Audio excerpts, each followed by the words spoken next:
দিচ্ছি তেল ফুলো দিয়ে লাগাইছি।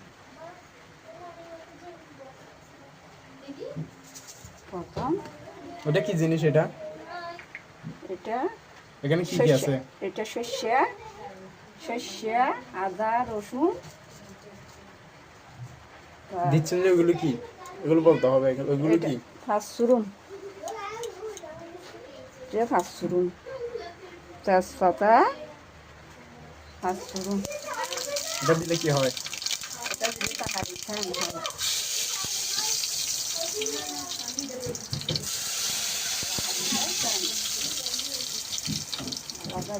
বাইরে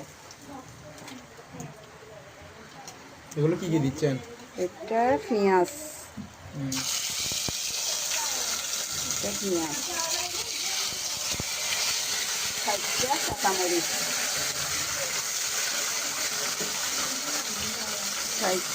কাঁচামরিচ,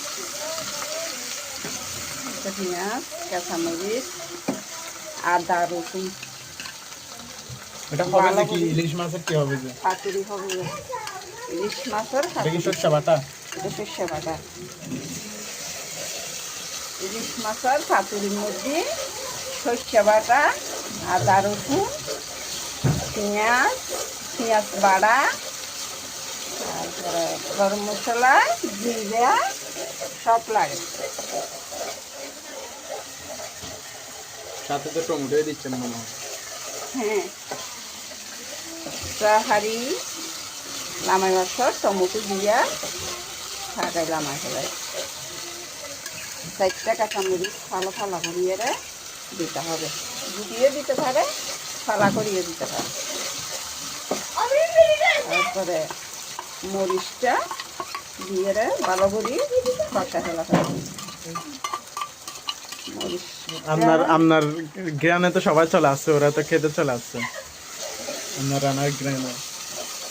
সব দিয়ে খসা ফেলাই, ভালো করে খসা ফেলা ফেলবি।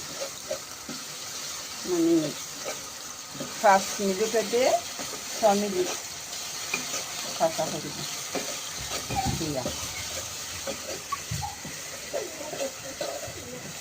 খসায়। তারপরে সর্ষে বাটা, তারপর পরিবর্তন লবণ, পরিমাণ মতো লবণও দিতে হবে। পরিমাণ মতো